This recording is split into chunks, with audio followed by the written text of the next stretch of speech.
नमस्कार। The Bihar teacher history makers Facebook समूह पर आप सभी का अभिनंदन, स्वागत। औपचारिकता के तौर पर एक बार मैं अपना परिचय दे दूं। मैं दीपक कुमार झा। साथियों, कल मैं आया था और मैंने आप लोगों को बताया कि हम लोग यहाँ अभी प्रतिदिन क्रैश कोर्स पर चर्चा कर रहे हैं।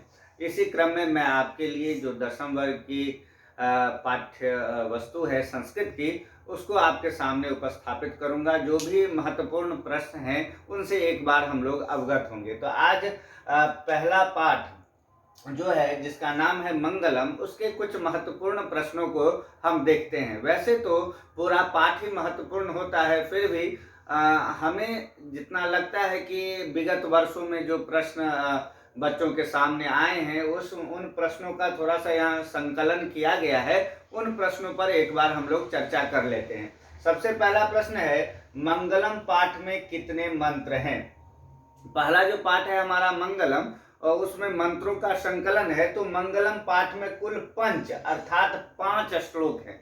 इस बात को हमेशा ध्यान में रखना होगा कि मंगलम पाठ जो है उसमें कुल 5 मंत्र हैं।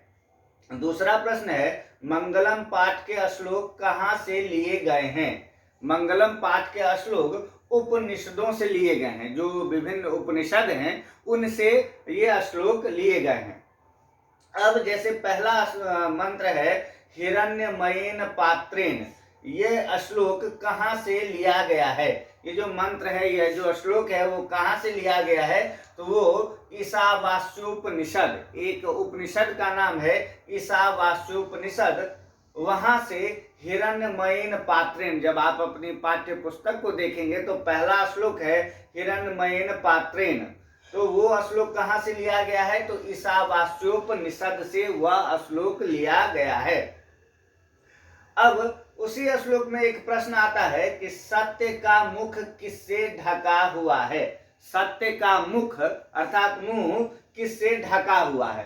तो उत्तर होगा इसका हिरण्यमयेन पात्रेण। हिरण्यमयेन पात्रेण किसको कहते हैं? सोने के पात्र को। उसका वर्ण जो होता है सोने का पीला होता है और हिरण्यमयेन पात्रेण इसलिए उसे कहा गया है। तो ये प्रश्न यदि आता है कि सत्य का मुख किससे ढका हुआ है, तो यदि वो हिंदी में होगा ऑप्शन, तो हम लिखेंगे सोने के पात्र से ढका हुआ है, या नहीं यदि वो संस्कृत में लिखा होगा तो वहां पर ऑप्शन में आएगा हिरण्यमयेन पात्रेण। उसके बाद सूक्ष्म से सूक्ष्म एवं विशाल से विशाल क्या है? ये एक प्रश्न है जिसका उत्तर होगा आत्मा।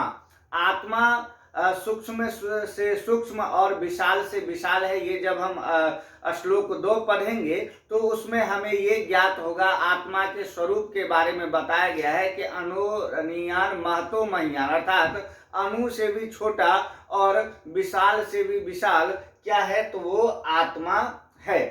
कई बार प्रश्न पत्र में आपको 2 अंकों का ये प्रश्न भी आता है कि आत्मा के स्वरूप को लिखें। उसमें हम लिख सकते हैं कि आत्मा का जो स्वरूप है वो सूक्ष्म से सूक्ष्म एवं विशाल से विशाल होता है। उसके बाद अगला प्रश्न है, किसकी जीत होती है? तो इसमें सत्य की, उत्तर में हम क्या लिखेंगे? सत्य की जीत होती है। उसके बाद अगला प्रश्न है, देवलोक का मार्ग किससे प्राप्त होता है? तो देवलोक का मार्ग सत्य से प्राप्त होता है। जो लोग सत्य के मार्ग पर चलते हैं वही देवलोक को जाते हैं। उसके बाद अगला प्रश्न आता है, कौन अपने नाम और स्वरूप का त्याग कर समुद्र में मिलता है? तो इसका उत्तर होगा नदी। नदी जो है अपने नाम को और अपने स्वरूप को त्याग करके वो कहाँ मिल जाती है? तो वो समुद्र में मिल जाती है।